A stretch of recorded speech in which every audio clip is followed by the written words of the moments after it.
Hello, my name is Tom Martins, and I'm a student at Western Governors University College of Business. Thank you for coming to my discussion. Did you know that drowning is one of the leading causes of death in children? I'd like to draw your attention to this visual from cpsc.gov 2012. It states drowning is one of the leading causes of death in children. Every year, nearly 400 children drowned. Between the years of 2007 and 2009, about 75% of those children were younger than 5 years old.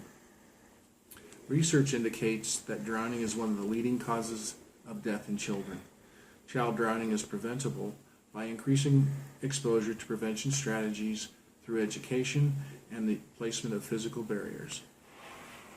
I'd like to talk to you today about child drowning. This is a problem at some point in time may directly affect you. I'd like to go over a few points that will educate and inform you about child drowning prevention.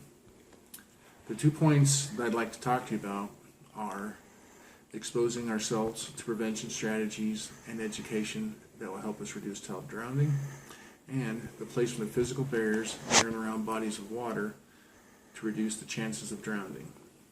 Now, when I talk about barriers, I'll also talk about layers of protection, to include additional physical options to enhance our efforts. Let's start by talking about the first main point, exposure to prevention strategies and education. Drowning can occur at any time of year, and because of this, we need to look at prevention. According to swimforlife.org, they state, "We believe an ongoing year-round educational campaign is necessary in order to significantly reduce the number of drowning incidents." Why do we need to look at year-round program? Well, according to the CDC.gov 2014, drowning ranks 5th among the leading causes of unintentional injury death in the United States. Children ages 1 to 4 have the highest drowning rates, and many adults and children report they can't even swim. What can we do about this situation to make it better? The simple answer is we should teach our children to swim.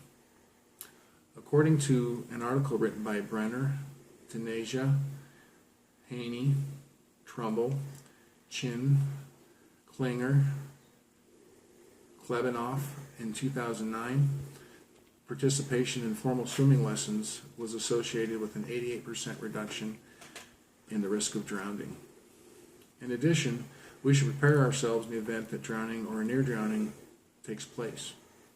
According to physicianser.net 2013, we should take CPR classes with other adults and your family to ensure that everyone is prepared in the event of an emergency.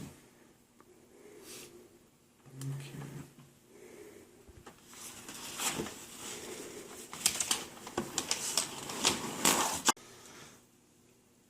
Now that we've talked about exposure to prevention strategies and education, let's talk about my second point, placement of physical barriers near bodies of water to help reduce the risk of drowning. Since drownings can occur at any time, it's important to remember that no matter how hard you try, you cannot always watch children. So in the event that you lose sight of your child, we hope that you have put some secondary layers of protection around your hazards. The first thing and most obvious choice is to install a pool barrier. What is a pool barrier and why do we need one? According to poolsafely.org, a pool barrier is a physical obstacle that surrounds a pool or spa so that the access to the water is limited to adults. This should include pool covers and or fencing. We talk about pool covers. The Foundation for Aquatic Prevention states there are essentially 2 types of pool covers, a safety cover and a floating pool cover. Safety covers are designed as a physical barrier to prevent people and items from falling into the pool. Floating covers are designed to generate heat to warm the water and really offer no protection against drowning. As a matter of fact, if you were to fall into a pool with a floating cover, there's a good chance you may become trapped under the cover. So in this case, a safety cover is the way to go. We talk about pool fencing. And if you're going to have a fence or a barrier, you must be certain that the fence meets minimum recommendations for safety. Poolsafety.gov states The barrier should be at least 4 feet or taller. It should have no footholds or handholds that could help a young child climb on it. Vertical fencing, the slats should be less than 4 inches apart to prevent a child from squeezing through. If the fence is a chain link fence, then no part of the diamond-shaped opening should be larger than 1 3/4 inches. The maximum clearance at the bottom of the barrier should not exceed 4 inches above grade. And it should also have a safety gate that swings out and has an automatic latching and locking system and is self-closing. Lastly, I'd like to draw your attention to this visual aid from the Southern Nevada Child Drowning Prevention Coalition, or SNCDPC.org, 2014. This visual aid shows the ABCs and Ds of drowning prevention and refers to the layers of protection. A is for adult supervision, B is for barriers, C is for classes, and D is for devices.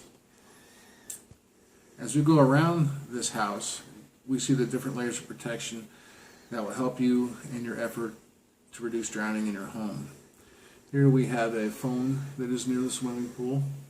We have isolation fencing, perimeter fencing, pool safety cover, life-saving ring or shepherd's hook, self-latching windows, doors leading to the swimming pool, safety drain cover, alarming doors and windows that lead into the pool area, self-closing, self-latching gates, and CPR rules posted in view. We also have a safety drain cover on the spa and a safety cover on the spa as well. From the 2 main points that I have shared with you here today, you can see that exposure to prevention strategies and education will help us reduce child drowning. And the placement of physical barriers near bodies of water will help reduce the risk of drowning and support my thesis statement that research indicates that drowning is one of the leading causes of death in children. Child drowning is preventable by increasing exposure to prevention strategies through education and the placement of physical barriers.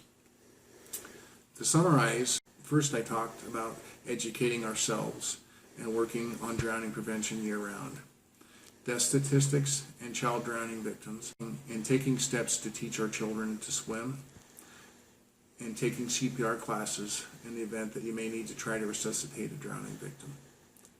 Then we talked about the placement of physical barriers around bodies of water to include pool safety covers, fencing and minimum safety standards, and finally the ABCs and Ds of drowning to help you identify and to use those tools to help you reduce the risk of drowning in your home. I'd like to close this discussion and leave with you the understanding that drowning prevention starts with you. The people that you love and care about depend on you to practice drowning prevention. We all have a responsibility to save lives. You now know the problem and the solutions. Let's fix the problem. Now, are there any questions? Are there any laws that mandate pool and spa safety? Yes, there is. Per WaterSafetyMagazine.com, 2015, and as stated in Water Safety Magazine, on December 19th, 2007, President George W. Bush signed the Virginia Graham-Baker Pool and Spa Safety Act into law. The federal law was written and named after Graham-Baker, who drowned when she was not able to free herself from the drain of a hot tub due to the force of the suction created. The law mandates safety in public and private pools, requiring entrapment protection that meets standards created by the American Society of Mechanical Engineers and the American National Society National Standards Institute, and it promotes layers of protection and supervision. If someone is drowning, why does no one hear them call for help? Drowning does not look like you've seen on television. According to Reader's Digest, or RD.com, 2015, people that are drowning do not exhibit obvious signs of distress and are quiet. To an untrained eye, they appear to be much like any other swimmer, and they remain upright. Someone who is drowning is unable to call for help because they are unable to breathe as their head is bobbing above and below the water surface. They are unable to move their arms because they are instinctively forced onto their sides in an effort to reach upwards to breathe. How old does my child have to be to take swimming lessons? According to swimamerica.org, a child should be 6 months to 9 months of age. You'll want to consider swimming lessons as soon as your child is able to move around on their own. At 6 months, your child will not learn the mechanics of swimming until they are older and their body grows a little bit more proportionate.